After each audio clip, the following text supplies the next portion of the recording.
कभी आपने सोचा है, कई लोग बिना मांगे सब कुछ पा जाते हैं और कुछ लोग रो रो कर भी खाली हाथ रह जाते हैं। कोई बोलता है मैं रोज पूजा करता हूं फिर भी दुख कम नहीं होते, तो कोई बस चुपचाप बैठा रहता है और उसके जीवन में चमत्कार घटते रहते हैं। क्या भगवान पक्षपाती है या फिर उनकी कृपा के कुछ अदृश्य नियम हैं जिन्हें हम समझ नहीं पाते? परमहंस योगानंद जी कहते हैं, ईश्वर की कृपा हवा की तरह है, हर जगह फैली हुई, लेकिन उसे महसूस वही कर सकता है जिसका मन शांत है, जिसका हृदय सच्चा है। भगवान की कृपा पाने के लिए सिर्फ मंदिर जाना या दीपक जलाना काफी नहीं होता। वो तो दिल की सच्चाई, कर्म की निर्मलता और आत्मा की पुकार सुनते हैं। तो अगर आप भी जानना चाहते हैं कि भगवान कृपा किन पर करते हैं, ईश्वर की कृपा के संकेत क्या है और क्या आप भी उस कृपा के पात्र बन सकते हैं, तो इस वीडियो को अंत तक जरूर देखिए। शायद इस वीडियो में ही आपको अपने सवालों का जवाब मिल जाए। 1. जो अकेले में रोकर भगवान को पुकारते हैं। जब रात की खामोशी गहराती है, जब दुनिया चैन की नींद में होती है, तब कुछ आत्माएं ऐसी होती हैं जो अपने बिस्तर पर लेटे लेटे तकिए में मुंह छुपाकर चुपचाप रोती है। वो किसी इंसान को नहीं, सीधे भगवान को पुकारती है। न दिखावा, न शब्दों का दिखावटी जाल, बस एक टूटा हुआ दिल और एक कराहती आत्मा। परमहंस योगानंद जी कहते हैं, जब तुम ईश्वर को अपने सबसे करीबी मित्र, प्रेमी और अपने होने का कारण मानते हो, तब तुम्हारी हर पुकार उनके हृदय तक पहुंचती है, चाहे वह मौन में क्यों ना हो। ऐसे लोगों की पुकारें शब्दों में नहीं, आत्मा के कंपन में होती हैं, और ईश्वर को सबसे ज्यादा वही स्पंदन खींचते हैं। जब आप सबके सामने हंसते हैं पर अकेले में टूटते हैं, और उस टूटन में भी बस हे प्रभु मुझे थाम लो कहते हैं, तो वह एक क्षण आपके और ईश्वर के बीच का सबसे पवित्र संबंध बन जाता है। ईश्वर उस आत्मा को कभी अकेला नहीं छोड़ते, क्योंकि जिसने दुनिया से उम्मीदें छोड़ दी और सिर्फ उन्हें थामा, वो ईश्वर की सबसे प्यारी आत्मा बन जाती है। 2. जो टूटकर भी विश्वास नहीं छोड़ते। जब जीवन में सब कुछ छिन जाता है, रिश्ते, भरोसे, सपने, सहारा, और फिर भी जब कोई व्यक्ति आंखें बंद करके कहता है, प्रभु मुझे अब भी आप पर भरोसा है, तो समझ लीजिए वो केवल शब्द नहीं बोल रहा, बल्कि अपनी आत्मा अर्पित कर रहा है। परमहंस योगानंद जी कहते हैं, ईश्वर को वो आत्माएं सबसे प्रिय होती है जो अंधकार में भी उनका साथ नहीं छोड़ती, जो तब भी उनका नाम लेते हैं जब लगता है कि भगवान ने भी मुंह फेर लिया है। यह विश्वास कोई साधारण चीज नहीं, यह उस आत्मा का परम समर्पण है जो परिस्थितियों के सामने नहीं झुकती, बल्कि ईश्वर के सामने झुककर सब कुछ सौंप देती है। जब व्यक्ति टूट जाता है और दुनिया से कोई उम्मीद नहीं बचती, तो अक्सर विश्वास भी डगमगाने लगता है। लेकिन जो उस सबसे कठिन घड़ी में भी कहता है, मैं नहीं जानता आगे क्या होगा, लेकिन मुझे यकीन है कि आप मेरे साथ हैं, वो व्यक्ति ईश्वर को रुला देता है। भगवान शक्ति में महान है, लेकिन प्रेम में वो भी हमारी श्रद्धा के आगे झुकते हैं। योगानंद जी बताते हैं, जब श्रद्धा अडिग हो जाती है तो ईश्वर स्वयं चलकर भक्त के जीवन में उतरते हैं, फिर चाहे उसने उन्हें देखा हो या नहीं, महसूस किया हो या नहीं, क्योंकि ईश्वर की कृपा कभी भी भावनाओं के शोर से नहीं, बल्कि भरोसे की निःशब्द गहराई से प्रकट होती है। और यही गूंगा, टूटा हुआ मगर अडिग विश्वास भगवान को झुका देता है। 3. जो धन, पद, प्रसिद्धि के पीछे नहीं भागते। आज की दुनिया में ज्यादातर लोग दौड़ रहे हैं, नाम के लिए, पैसे के लिए, शोहरत के लिए, लेकिन कुछ आत्माएं ऐसी होती हैं जो इस भागती हुई भीड़ से अलग खड़ी होती हैं। उनकी आंखों में चमक होती है, पर वो सोने की नहीं, ईश्वर की तलाश की होती है। परमहंस योगानंद जी कहते हैं, जिस आत्मा ने संसार की चकाचौंध से मुंह मोड़ लिया और ईश्वर की शांति की ओर बढ़ चली, वो सबसे बुद्धिमान आत्मा है। ऐसे लोग जब इस संसार की झूठी मोहमाया को पहचान लेते हैं और कहते हैं, मुझे धन नहीं, प्रभु की उपस्थिति चाहिए, मुझे शोहरत नहीं, आत्मा की शांति चाहिए, तो ये संसार उन्हें पागल कह सकता है, लेकिन भगवान उन्हें अपना कहने लगते हैं। जो व्यक्ति बाहरी दौड़ को छोड़कर भीतर की यात्रा पर निकलता है, उसके साथ खुद ईश्वर चलने लगते हैं, क्योंकि ईश्वर उनकी आत्मा की उस पुकार को सुनते हैं जो भीड़ में भी एकांत ढूंढती है और सफलता की चमक में भी ईश्वर के सन्नाटे को याद करती है। योगानंद जी समझाते हैं कि जब मन भौतिक इच्छाओं से मुक्त होता है तभी वह सच्चे अर्थों में ईश्वर को अनुभव कर सकता है। और जो इस स्थिति तक पहुंच जाता है वह न सिर्फ ईश्वर को पा लेता है बल्कि ईश्वर उसे कभी छोड़ते नहीं। जो दौड़ते नहीं है वो थामे जाते हैं ईश्वर के हाथों से, प्रेम से और कृपा से। 4, जो अपने अहंकार को छोड़ देते हैं। जब हम बात करते हैं भगवान की कृपा की तो सबसे बड़ा सवाल होता है, क्या वह कृपा सच में हर किसी पर बरसती है? परमहंस योगानंद जी ने हमें बताया है कि भगवान की अनमोल कृपा उन्हीं पर होती है जो अपने अहंकार को छोड़ देते हैं। अहंकार यानी वह छोटा सा मैं जो हमें दूसरों से अलग, बड़ा और खास महसूस कराता है, कभी कभी हमें भगवान से दूर कर देता है। यह अहंग हमें अपने स्वार्थ, गुस्से और ईगो की दीवारों में बंद कर देता है, जिससे प्रेम और सच्चाई का प्रकाश भीतर नहीं पहुंच पाता।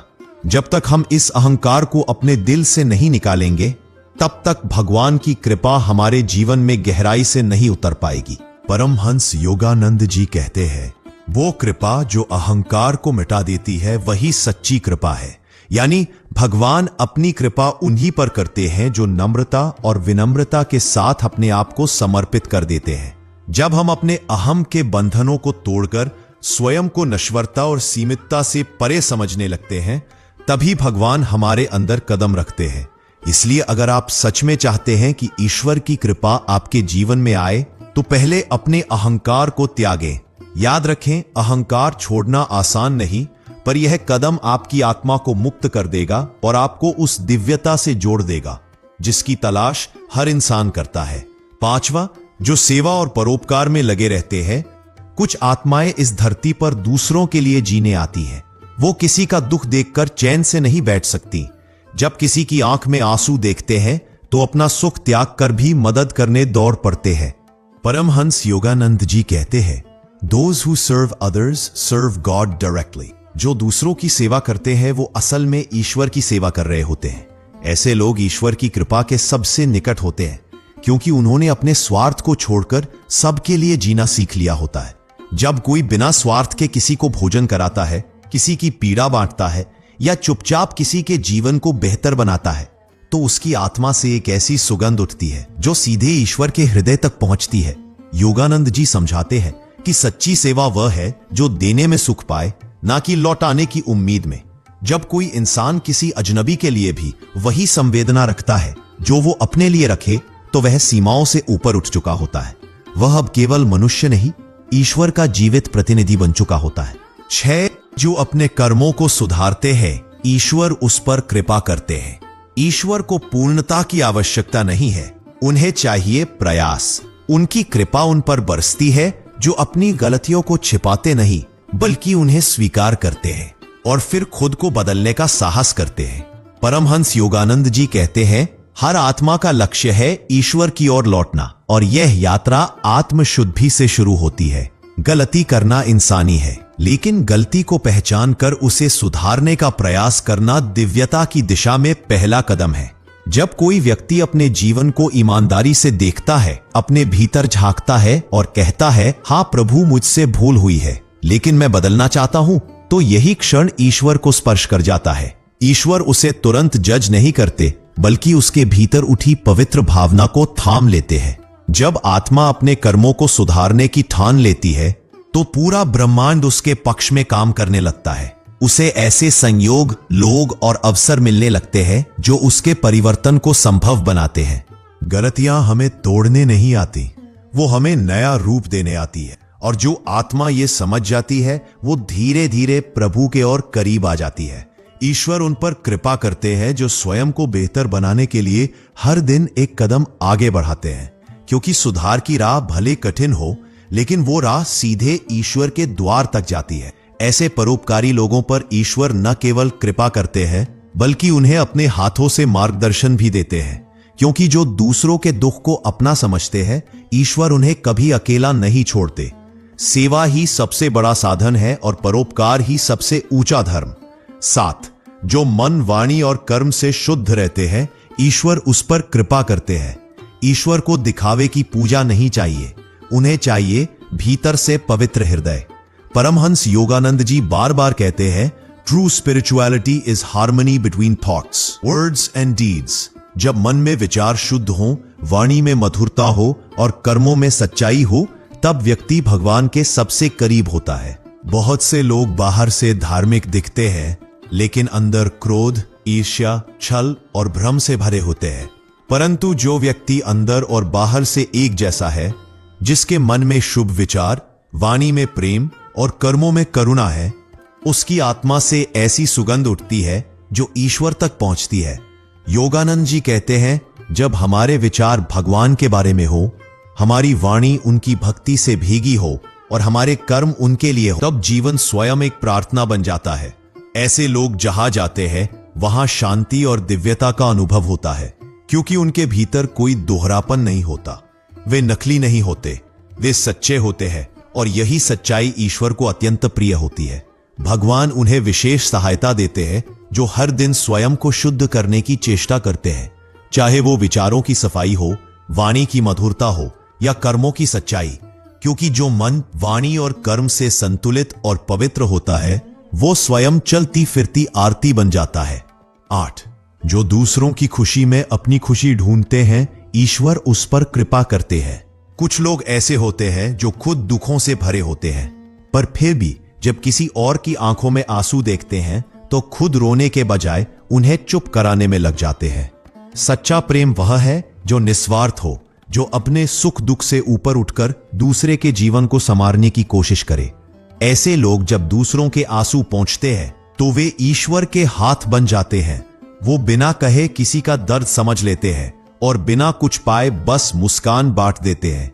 जो आत्माएं दूसरों की खुशी में अपनी खुशी ढूंढती है, उन्हें खुद भगवान आशीर्वाद के रूप में अपनी उपस्थिति देते हैं, क्योंकि जब कोई किसी और के लिए जीता है तो वो केवल इंसान नहीं रहता, वो ईश्वर के प्रेम का माध्यम बन जाता है। योगानंद जी ये भी कहते हैं कि जब तुम किसी को प्रेम से छूते हो, सेवा करते हो, तो वास्तव में तुम अपने अंदर के भगवान को जागृत कर रहे होते हो। ऐसे लोग कभी अकेले नहीं होते। जो दूसरों को संभालते हैं, ईश्वर स्वयं उनके आंसू संभालने का वचन देते हैं, और यही कारण है कि जो दूसरों के आंसू पहुंचते हैं वो सबसे ज्यादा ईश्वर के करीब होते हैं। 9. जो गुरु के वचनों का पालन करते हैं, ईश्वर उस पर कृपा करते हैं। ईश्वर तक पहुंचने का सबसे पवित्र और सुरक्षित मार्ग है गुरु का मार्गदर्शन। परमहंस योगानंद जी कहते हैं, गुरु वह है जो अंधकार से निकालकर आत्मा को प्रकाश में ले जाता है। जो शिष्य अपने गुरु के वचनों को केवल सुनता नहीं, बल्कि उन्हें अपने जीवन में उतारता है, उसके जीवन में दिव्यता उतरना तय है। क्योंकि गुरु केवल शब्द नहीं देते, वो ईश्वर की इच्छा को हमारे लिए अनुवाद करते हैं। जब एक साधक गुरु के निर्देशों का पालन करता है तो वो सिर्फ अपना जीवन नहीं सुधारता, वो गुरु की कृपा को अपने चारों ओर ढाल की तरह बांध लेता है। परमहंस योगानंद जी के जीवन में उन्होंने अपने गुरु श्री युक्तेश्वर गिरि जी के प्रत्येक निर्देश को पूर्ण समर्पण के साथ अपनाया। चाहे परिस्थिति कैसी भी रही हो, उन्होंने कभी शंका नहीं की, क्योंकि उन्हें पता था कि गुरु के वचन ईश्वर के वचनों के समान है। ऐसे समर्पण में शक्ति होती है, ऐसे विश्वास में करुणा छुपी होती है, और ऐसे अनुसरण में ईश्वर की अनुकंपा स्वतः बहती है। गुरु के वचनों का पालन करने वाला शिष्य अंधकार में भी रास्ता नहीं खोता, क्योंकि उसके जीवन में गुरु की रोशनी हर मोड़ पर साथ चलती है। ईश्वर खुद उसकी रक्षा करते हैं। जो गुरु के आदेशों को सम्मान देते हैं, उन्हें शंका नहीं, श्रद्धा से अपनाते हैं, क्योंकि गुरु की आज्ञा का पालन ईश्वर के मार्ग को अपनाने जैसा है। 10. जो हर दुख में सबक ढूंढते हैं, शिकायत नहीं करते, ईश्वर उस पर कृपा करते हैं। जब जीवन हमें दुख देता है तो अक्सर मन सवालों से भर जाता है, मेरे साथ ही क्यों, मैंने क्या गलत किया। लेकिन कुछ आत्माएं होती हैं जो दुख आने पर शिकायत नहीं करती, बल्कि सिर झुकाकर पूछती हैं, प्रभु इसमें आपका क्या पाठ है मेरे लिए। परमहंस योगानंद जी कहते हैं, दुख कोई सजा नहीं है, यह आत्मा के परिष्कार की प्रक्रिया है। जो लोग हर कष्ट में ईश्वर की योजना को देख पाते हैं, वे साधारण इंसान नहीं होते, वो तपे हुए रत्न होते हैं। जब कोई व्यक्ति बुरे हालात में भी रोकर ये न कहे कि भगवान ने मुझे छोड़ दिया, बल्कि ये कहे कि शायद इसमें भी कोई छुपा हुआ आशीर्वाद है, तो उस क्षण से ईश्वर उसके जीवन में सक्रिय हो जाते हैं। योगानंद जी यह भी समझाते हैं कि हर दुख, हर संघर्ष आत्मा के भीतर छुपे दोषों को जलाने के लिए आता है। जो लोग इस प्रक्रिया को समझ जाते हैं, वो दुख में भी मुस्कुराना सीख जाते, क्योंकि उन्हें पता होता है कि ईश्वर किसी गहरी वजह से ये करा रहे हैं। जो शिकायत नहीं करते वो भगवान की योजना में विश्वास करते हैं, और यह विश्वास ही ईश्वर की प्रसन्नता का सबसे बड़ा कारण बनता है। दुख उन्हें नहीं तोड़ता बल्कि और मजबूत बनाता है, और ऐसे लोगों के लिए भगवान स्वयं समय पर रास्ता खोलते हैं, क्योंकि उन्होंने हर आंसू को सबक में बदला होता है। और जो दुख में भी सीख लेते हैं वो ईश्वर के सबसे विश्वसनीय भक्त बन जाते हैं। 11 जो हर परिस्थिति में ईश्वर को याद करते हैं, ईश्वर उस पर कृपा करते हैं। जब जीवन सुखमय होता है तो ईश्वर को याद करना आसान होता है, लेकिन जब दुख का अंधकार छा जाए तब भी अगर हृदय से निकले प्रभु आप मेरे साथ हैं, तो समझ लीजिए उस आत्मा पर भगवान की विशेष कृपा है। परमहंस योगानंद जी कहते हैं, सच्चा भक्त वह है जो हर स्थिति में ईश्वर के साथ संबंध बनाए रखता रहे, चाहे वह हंसी में हो या आंसुओं में। बहुत से लोग भगवान को केवल तब याद करते हैं जब परेशानी आती है, लेकिन जो हर समय हर परिस्थिति में प्रेम, श्रद्धा और समर्पण से उनका नाम लेते हैं, उनका हृदय भगवान का स्थायी निवास बन जाता है। जब कोई आत्मा यह कहती है, प्रभु मैं जानता हूं आप मेरे साथ हैं, चाहे दुनिया मुझे छोड़ दे, चाहे सब छिन जाए, आपका नाम मेरी सांसों में बसा है, तो उस क्षण ईश्वर भी झुक जाते। योगानंद जी समझाते हैं कि ईश्वर को केवल पूजा पाठ नहीं चाहिए, उन्हें चाहिए भावनाओं की निरंतर धारा। सुख में अहंकार ना आए, दुख में शिकायत ना हो, बस ईश्वर का स्मरण बना रहे। यही सच्चा भक्ति पथ है। ऐसे लोग जो हर हाल में ईश्वर के नाम को थामे रहते हैं, वो जीवन के हर तूफान से शांत होकर निकलते हैं, क्योंकि उनके साथ होता है अदृश्य लेकिन अटूट ईश्वर का हाथ। ईश्वर की कृपा उसी पर बहती है जिसकी नजर हर समय प्रभु पर टिकी रहती है, चाहे आंखों में आंसू हो या होठों पर मुस्कान। 12 जो मौन और ध्यान की गहराई में जाते हैं, ईश्वर उस पर कृपा करते हैं। ईश्वर से बात करना एक आर्ट है, लेकिन ईश्वर को सुनना यह एक साधना है। परमहंस योगानंद जी कहते हैं, ईश्वर मौन में रहते हैं। जब मन शांत होता है तभी उनकी आवाज सुनाई देती है। इसलिए जो लोग मौन को अपनाते हैं, ध्यान में गहराई तक उतरते हैं, वो सिर्फ भगवान को पुकारते नहीं, उन्हें भीतर से अनुभव भी करते हैं। आज की दुनिया शोर से भरी है, हर समय कुछ न कुछ बोलना, सुनना, सोचना, लेकिन जो व्यक्ति इस बाहरी शोर से हटकर अपने भीतर के मौन में उतरता है, वो वहां एक दिव्य उपस्थिति को महसूस करता है। ध्यान में बैठना सिर्फ आंखें बंद करना नहीं है, ये एक आत्मिक संवाद है जहां शब्द नहीं बस भावनाओं की तरंगें होती हैं। परमहंस योगानंद जी स्वयं प्रतिदिन ध्यान की गहराइयों में उतरते थे। वो कहते थे, जब तुम्हारा मन शांत हो जाए और सारी दुनिया पीछे छूट जाए, तभी तुम भगवान की मधुर प्रेम भरी आवाज सुन सकते हो।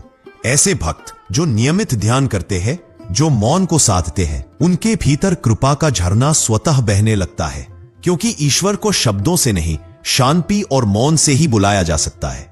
ईश्वर उनकी आत्मा में उतरते हैं जो उन्हें केवल मांगते नहीं, सुनने की विनम्रता और धैर्य रखते हैं। यही मौन, जहां ना कोई मांग है ना कोई शिकायत, केवल एक गहरा समर्पण है, उसमें भगवान स्वयं उतरते हैं। तो मित्रों, अगर आपके जीवन में दुख है, अकेलापन है, संघर्ष है, तो निराश मत होइए।